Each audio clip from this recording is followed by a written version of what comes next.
오늘부터는 여러분 치유에 대해서 설교하고자 합니다. 여러분 현대 사회에 들어오면서 남성과 여성 그리고 노인과 젊은 사람 그리고 인종이나 계층과 관계없이 찾아오는 지병이 물론 다른 것도 많이 있겠지만은 여러분 그 중에 제일 많은 것이 바로 이 우울증이라고 하는 지병인데 그리고 이 우울증이 가장 무서운 것은 바로 자살 충동 때문이라고 합니다. 이것을 앓고 있었던 한 청년이 우리 교회에 찾아왔었습니다. 그리고 이 청년 완전한 회복은 아니지만 자살 충동만큼은 고치고 돌아갔습니다. 하나님께서 고치셨다는 것입니다. 물론 저도 나름대로 큐티하고 말씀을 먹이며 기도를 했지만 여러분 궁극적으로는 하나님이 고치셨고 하나님이 하셨다는 점을 우리는 인정하고 이 말씀을 들어야 할 것입니다. 그렇습니다, 여러분. 하나님께서는 못 고치시는 병이 없으시다는 것입니다. 왜냐하면 그분이 우리의 생사여탈권을 쥐고 계시기 때문이라는 것입니다. 그리고 성경에는 여러분 치유에 관한 기록으로 그득합니다. 오늘 본문이 그 중에 하나입니다. 오늘 본문은 베데스다 연못에서 38년 된 병자를 무엇으로요? 말씀으로 고치신 사건입니다. 그리고 먼저 요한복음 5장 1절로부터 9절 말씀 중에서 여러분 1절로부터 3절의 말씀입니다. 여러분 명절이 되어 예수님이 찾으신 곳은 성전이 아니라 양문 곁에 베데스다라고 하는 연못가였다고 오늘 성경은 기록하고 있습니다. 그리고 이것은 당시에 멸시받았던 사마리아와 사마리아인들처럼 각종 이유로 인해서 그러니까 병이 들었다든가 아니면 망했다든가 아니면 실수했다든가 아니면 실패했다든가 등등 여러 가지 이유로 인해서 버림받고 소외된 자들이 모여 사는 곳이라는 것입니다.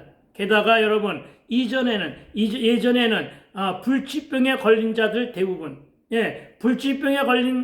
대부분은 죄 때문에 저주받아 생긴 병, 즉 천형이라고 말하며 그들을 내몰았죠. 그래서 그들이 어디로 갔습니까? 성 밖으로 쫓겨나 일정한 지역에 모여 사는 경우가 많았는데 이들은 여러분 가족과의 생활이나 혹은 개인의 일과 일상들은 다 멈춰지고 예루살렘의 축제에도 초대받지 못하는 그야말로 세상으로부터 버림받고 그리고 온갖 가족 고륙지친들로부터 소외당한 그런 각종 사람들만이 모여 사는 그런 곳이기도 하다는 것입니다. 그런데 그곳은 그래서 아무도 관심이 없었어요. 아무도 쳐다보지도 않고 그 방향을 향하여 시선도 돌리지 않았었는데 오늘 바로 그곳을 향하여 시선을 주고 계시는 예수님이 계셨던 것입니다. 그렇습니다, 여러분. 우리의 시선과 우리의 관심도 여러분 병에 걸린 지 38년이나 된 그래서 그의 이름조차도 알 수 없는 한 병자를 예수님과 함께 찾아가 보자는 것입니다. 여러분 38년입니다. 그리고 여러분 이 기간은 결코 짧은 세월이 아니라는 것입니다. 그러나 여러분 결론부터 미리 가보면서 말씀을 들어봅시다. 여러분 결론부터 미리 가보면 어떠한 아무리 오래된 질병도 주님을 만나기만 하면 아멘 그렇습니다 여러분 주님을 만나기만 하면 해결된다는 점입니다. 즉 하나님은 결코 고치지 못하는 우환질구가 없으시다는 사실을 여러분 상기하시고 오늘 설교를 함께 들어보자는 것입니다. 4절입니다. 4절 제가 한번 읽어드리겠습니다. 이는 천사가 가끔 못에 내려와서 물을 움직이게 하는데 움직인 후에 먼저 들어가는 자는 어떤 병에 걸렸든지 낫게 함이로라. 아멘. 여러분 기록을 보니까 베데스다 연못은요 베데스다 연못은 일정한 간격을 두고 주기적으로 뜨거운 물과 수증기와 가스 등을 분출하는 화산지대에 있는 온천인 간헐천이라고 합니다. 그런데 여러분, 이 간헐천에 유대인들은 물이 솟아 연못의 수면이 일렁거리는 것을 보고 이렇게 생각했다고 합니다. 어떻게 해요? 하늘에서 내려온 천사가 하는 일이구나. 아마도 그때 당시에는 천사 숭배 사상이 상당히 농후했던 때였기 때문에 천사들이 하는 일이라고 생각했던 것 같습니다.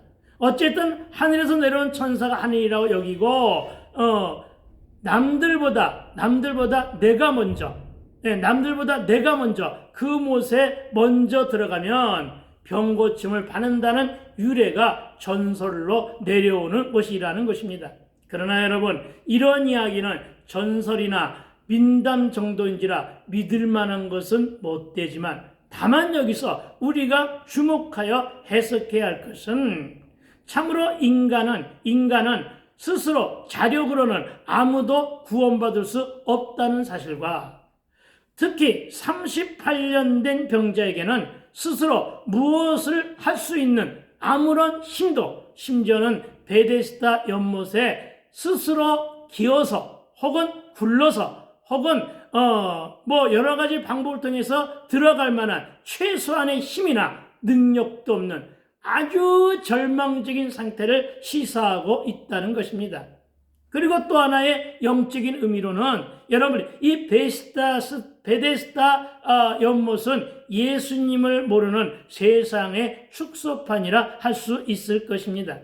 하나님을 모르는 자들의 간절한 마음과 혹시나 하는 기대가 이런 전설을 만들어냈다는 점도 그렇겠지만, 그러나 여러분, 여기서도 우리가 볼 수 있는 것은 이들 모두가 다 병든 몸인데, 여기서도 여러분, 이 같은 처지에 모이는 사람들은 유유상종이라 해서 연민도 있고 동병상련의 정도 있습니다. 그래서 대체적으로 양보도 하고 그러는데, 여러분, 내가 살아야 되니까 그러니까 양보는 없고, 비록 병든 몸이지만 살기 위해서, 나 먼저 고침받기 위해서, 나 먼저 살기 위해서 치열한 경쟁만 있는 구도가 이런 절박한 환경에서도 그려지고 있다는 점입니다. 여러분, 왜 이 말씀을 드리고자 하느냐면, 여러분, 베데스다의 뜻이요, 자비의 집이라고 합니다. 자비의 집. 여러분, 그래서 그 이름의 뜻대로 그곳에 있는 모든 사람은 정말 자비 안에서 보호도받고 누림도 있어야 되는데, 이곳은 베데스다라고 하는 이 자비의 집이라는 이름의 뜻이 무색할 정도로 살기 위해서 눈을 부릅뜬 처절한 경쟁만 있을 뿐, 자비는 찾아볼 수 없는 황무하고 척박한 땅이라는 말입니다. 저는 이 말씀을 묵상하면서 하나님께 예배한다고 하는 오늘날의 교회와 그리스도의 사랑을 힘주어 말하는 목사와 성도들을 떠올리곤 합니다. 여러분, 사랑이 가장 많아야 할 교회와 여러분, 사랑의 공동체요, 믿음의 공동체 안에 과연 사랑이 있는가? 늘 입으로는 예수 사랑을 말하면서 예수님 사랑합니다, 예수 안에서 사랑합니다 라고 하는 말을 밥 먹듯이 입버릇처럼 말하면서 그가 과연 예수님을 진정으로 사랑하는가? 무슨 말입니까? 여러분, 좌우를 바라보며 이렇게 인사해 보세요. 사랑합니다. 이렇게 말해요. 사랑합니다. 한번 해보세요.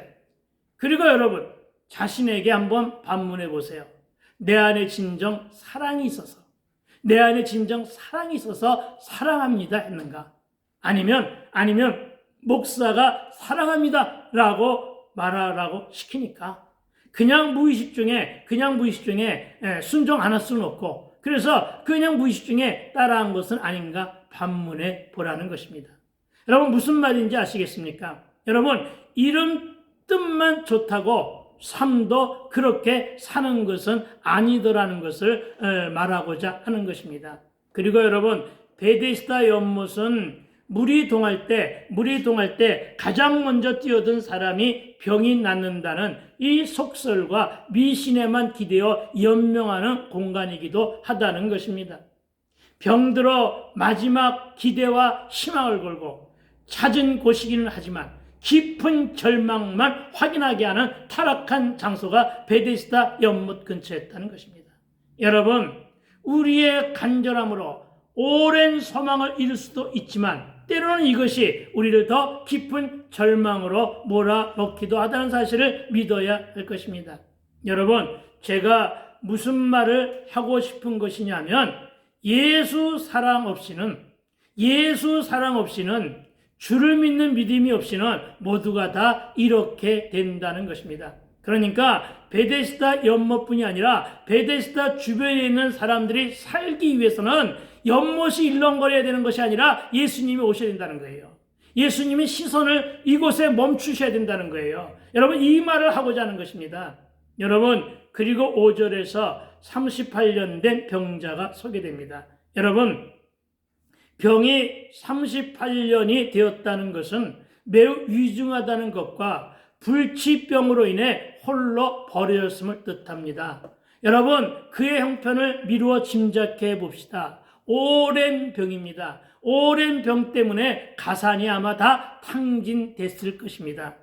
그리고 여러분 오랜 병에 효자가 없다고 가족들도 이미 등을 돌렸을 것이고, 여러분, 깊은 절망과 고독 속에서 그는 서서히 죽어가고 있음을 뜻한다는 것입니다. 그런데 여러분, 우리가 알아야 할 또 하나의 38이라는 숫자의 의미를 짚고 넘어가고자 합니다. 그런데 왜 하필 37년도 아니고 39년도 아닌 38년이냐는 것입니다. 그리고 이를 알게 하는 성경 구절이 신명기 2장 14절인데 거기에 기록되어 있기를 이는 이스라엘 백성들이 출애굽한 이후에 하나님께 불신과 불순종을 한 결과 광야에서 일주일이면 갈 수 있었던 가나안 땅을 가지 못하고 광야에서 방황하던 시간과 일치하다는 것입니다. 그래서 결국 38년 된 병자는 메시아를 불신하며 영적으로 고갈 상태에 있었던 유대인들과 오늘날 예수를 믿는다고 하면서도 말씀이 없어 기결 가운데 있는 영적인 소경과 말씀을 듣지 않는 영적인 귀머거리들을 말한다고 할 수 있다는 것입니다. 여러분, 우리 주변에는 이토록 평생 복음의 소식을 전해도 주를 찾지 않은 38년 된 병자들이 너무나도 많다는 인식을 우리 함께 소유해야 할 것입니다. 그리고 그들을 향하여 복음의 생수를 전해야 할 것입니다. 그들에게 가서 신령한 젖을 사먹게 하고 오늘처럼 예수님의 시선을 돌리게 해야 한다는 것입니다. 왜냐하면 주님의 관심과 주의 말씀이 바로 치료제이기 때문입니다. 여러분, 이 말이 너무나 막연합니까? 그렇다면 여러분, 이렇게 말해볼까요? 여러분, 병이 든 자는 마음부터 무너집니다. 여러분, 너무 외로워하고 너무 쉽게 상처받으며 쉽게 낭망하는 자가 병든 자여 실패한 자들입니다. 실수한 자들입니다. 그들 모두는 위로받고 싶어하고 그들 모두는 관심받고 싶어합니다. 그러나 세상은 관심이 없다는 것입니다. 망한 자도 그렇고 실수와 실패한 자도 다 그렇습니다. 마음이 병들었기 때문에. 즉 어떤 병이든 마음이 무너지면 쉽게 회복되지 않기에 관심을 가져줘야 하고 사랑을 주며 말씀으로 믿음을 심어줘야 되는데 세상은 안 그렇다는 것이고 교회는 그래야 된다는 것을 믿으시기 바랍니다. 6절과 7절을 한번 한 절 한 절 한번 살펴보기를 소망합니다. 여러분, 6절은 이렇게 기록되어 있습니다. 예수께서 그 누운 것을 보시고 병이 벌써 오래된 줄 아시고 이르시되 네가 낫고자 하느냐. 아멘. 여러분, 예수님은 지금 당연한 것을 물어보십니다. 병의 깊이가 문제가 아니라 모든 환자는 빨리 낫기를 원해야 하기 때문입니다. 이것을 모르실 리 없으신 주님은 네가 낫기를 원하냐 하시면서 그 환자의 마음을 읽어주신 것입니다. 그러면서 관심을 표해 주신 것입니다. 그런데 여러분, 이 관심은 사랑의 표현인데 사랑 어린 관심으로 상처받고 외롭고 절망 가운데 있는 그 마음을 말씀으로 만져주신 것이라는 것입니다. 그리고 여러분 7절입니다. 병자가 대답하되 주여 물이 움직일 때 나를 못에 넣어주는 사람이 없어 내가 가는 동안에 다른 사람이 먼저 내려가나이다. 그러나 여러분 예수님과 이 38년 된 병자의 대화는 어찌 들으면 동문서답과도 같이 들릴 수가 있습니다. 그러나 여러분 이 병자는 너무나도 오랫동안 말문을 닫고 살고 있었고 여러분 이 병자는 외로움과 고독 가운데 살아왔을 것이라 짐작이 됩니다. 말을 걸어줄 사람도 없었을 것이고 오직 밤새도록 신음하다가 아침에 보면 죽어가는 시체만 주변에 늘 널려 있는 것을 보아왔기에 그의 죽음에 대한 공포와 절대 고독의 상태에서 자신과의 싸움에 골몰하고 있었을 것으로 짐작이 됩니다. 여러분 그런 그에게 그런 절망적인 심성 가운데 있는 그에게 말을 걸어오는 사람이 오늘 있었다는 것입니다. 여러분 우리는 전도 현장에서 이런 예비된 영혼을 만나야 한다는 것입니다. 여러분 그는 너무나도 반갑고 고마웠을 것입니다. 게다가 자신의 병과 회복에 대해서 물어봐 줄 사람이 있었다는 것에 그는 큰 기쁨을 아마도 맛보았을 것입니다. 그런데 주님은 그가 지닌 소망의 핵심을 짚어 물으신 것입니다. 여러분 왜요? 왜냐하면요 낫고 싶지 않은 환자가 하나도 없기 때문입니다. 여러분 그렇습니다. 그리고 이렇게 물어주심으로써 그에게 나을 수도 있다는 희망을 주었고 그에게 믿음을 불러일으켜 주신 것입니다. 여러분 며칠 굶어 배고픈 자에게는 함께 밥 먹자는 말이 위로이지 그에게 밥은 안 사주면서 같이 밥 먹자는 말은 안 하면서 그냥 오래 사세요, 평안하세요, 행복하세요 하는 말이 오히려 화만 불러일으킨다는 것입니다. 그리고 또 그의 이 말 속에는 깊은 함의가 들어있다는 사실도 우리는 감지해야 합니다. 여러분 병치료를 위해서 안 해본 것이 없었다는 고백입니다. 안 가본 의원이 없었으며 안 해본 치료 방법이 없었다는 의미가 담겨있는 것은 물론 치료비로 인해 가산도 탕진했고 부모, 친척, 심지어는 자녀들까지도 이제는 자신을 버렸다는 한서린 고백과 이로 인해 생겨난 상처의 쓴뿌리에 대한 고백이라는 것입니다. 그렇습니다. 결론은 그는 마음이 너무나도 아픈 상한 심령이었다는 것입니다. 여러분은 질병과 싸우며 숨조차 쉬기 힘든 그런 환경에서의 그의 심경을 헤아려야 할 것입니다. 특히나 혼자 살고 있는 사람들은 더 많이 그럴 거 아니에요. 집에서 혼자 감기 들어 홀로 누워 있어요. 약을 먹으러 갈 기운도 없어요. 물 마시러 갈 기운도 없어요. 이럴 때 심정이 훨씬 못 미치지만은 아마 한 100분의 1쯤은 따라간 거 아닐까 싶습니다. 여러분 거기에는 아무 소망도 희망도 없는 죽음의 장소였습니다. 그런데 그에게 다가가신 주님은 내가 너를 치유하겠다고 말씀하지 않으십니다. 다른 병자와의 대화에서는 내 믿음이 너를 구원하였다 하시기도 했지만 여기서 오늘은 단지 네가 낫기를 원하느냐 하시며 그의 마음을 어루만져 주신 것입니다.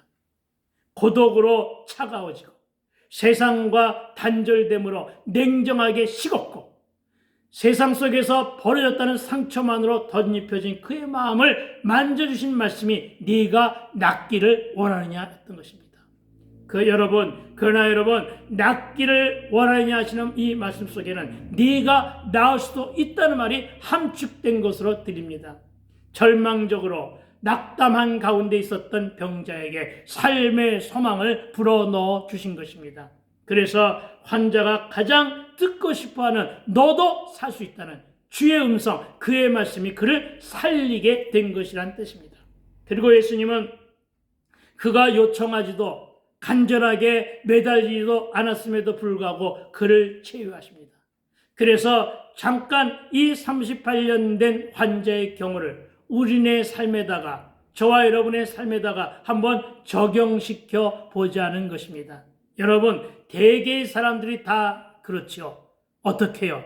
열심히 일하며 밥 먹는 일조차도 잊어먹고 잠잘 시간까지도 줄여가며 참으로 열심히 올빵하며 살아왔는데 늘 주머니는 비어있고 삶은 여전히 허덕이며 그렇다고 자랑할 열매도 없이 미래는 더욱 불투명해지기만 하고 생사의 갈등은 더욱 심해지고 있는데 몸은 지쳤고 깊은 병까지여도 행복을 찾기는커녕 점점 더 외로워지고 고독해지며 마음은 피폐해질 대로 피폐해져 지친 일상을 살고 있는 모습들이 있다는 것입니다.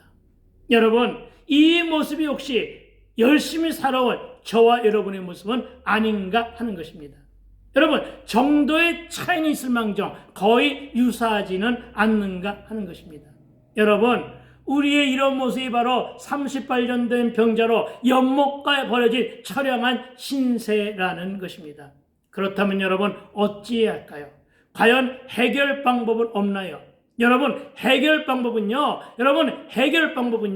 이 38년 된 환자에게 주님이 찾아오신 것처럼 내게도 주님이 찾아오시기를 간구해야 한다는 것입니다.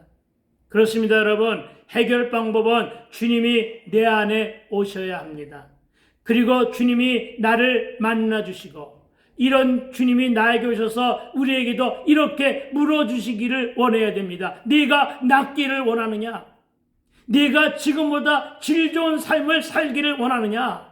네가 정상적인 삶으로 돌아가기를 원하느냐?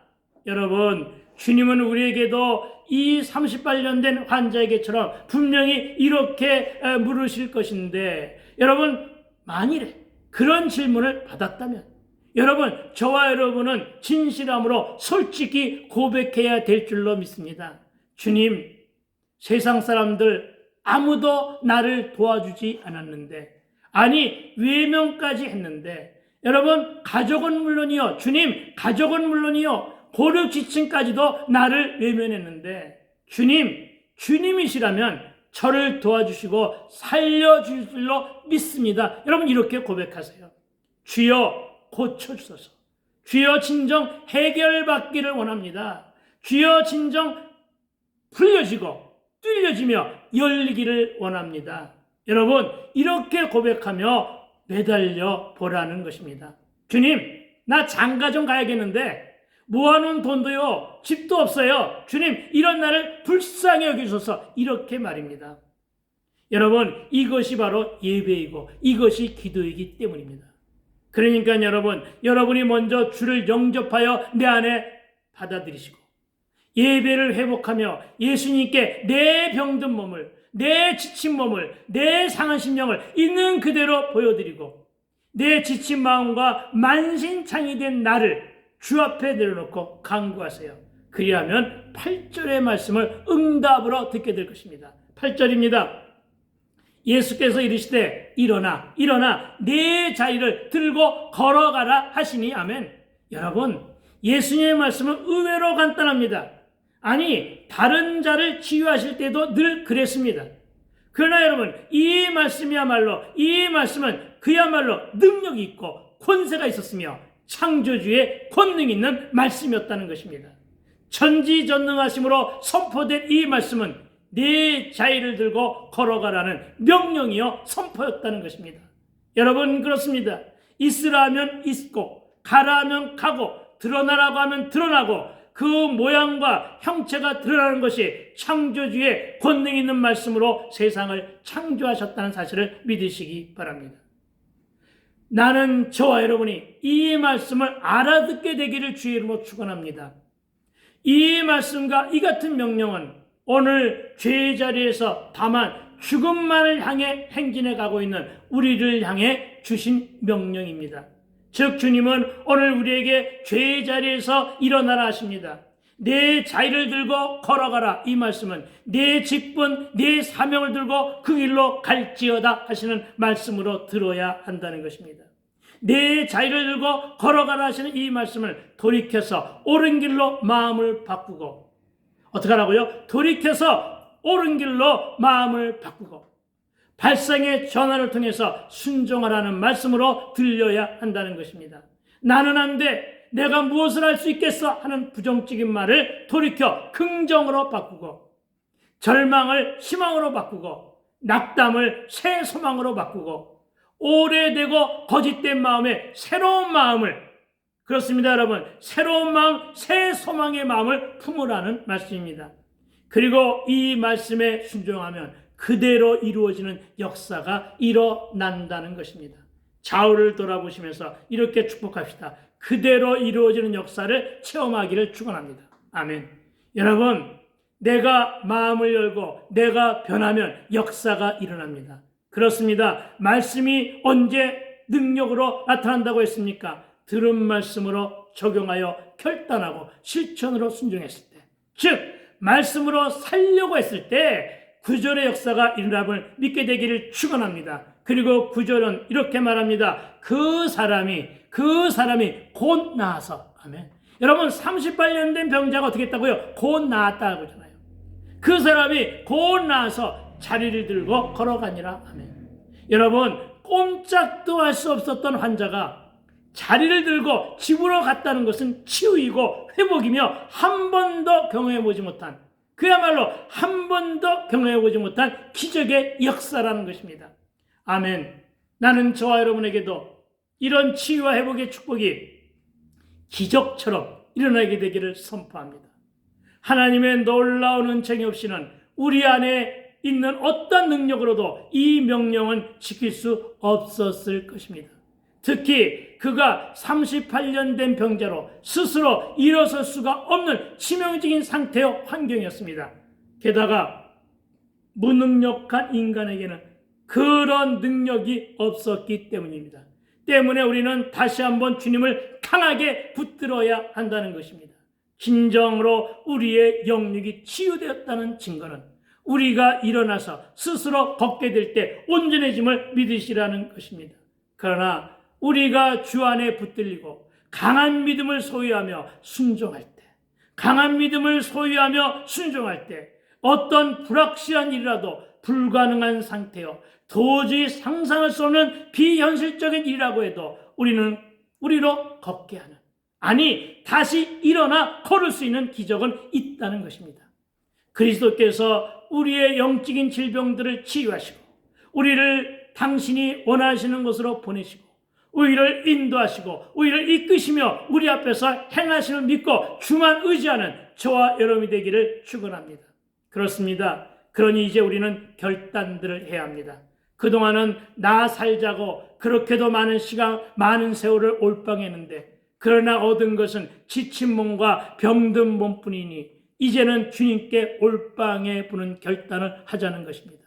여러분, 38년 된 환자가 예수를 만남으로 치유되고 일어나 집으로 걸어간 것처럼 예수를 만나면 치유되고 회복됨을 넘어 우리의 인생이 반전을 거쳐 인생이 역전된다는, 그래서 복된 삶을 누리게 된다는 사실을 알고 믿되 불신 영혼들, 쉬고 방학하고 가난한 교인된 자들, 그들을 교회로 초대하여 예수를 만나 생명을 얻도록 안내하는 저와 여러분이 될 것을 결단으로 적용하고 실천으로 순종하는 저와 여러분이 되기를 거룩하신 예수님의 이름으로 축복하고 축원합니다. 아멘. 여러분 감사합니다. 지금까지 유튜브 채널 시온성 복음방송에서 전해드린 내적 치유에 관한 설교 방송이었고, 저는 시온성 복음방송 방송직이 시온성교회 김현경 목사였습니다. 여러분, 오늘은 여기까지 애청해 주셔서 감사를 드립니다. 또 다음에도 역시 내적 치유에 대한 이야기인데 여러분 기대해 주시기를 부탁드립니다. 여러분 샬롬, 여러분 새해 복 많이 받으십시오.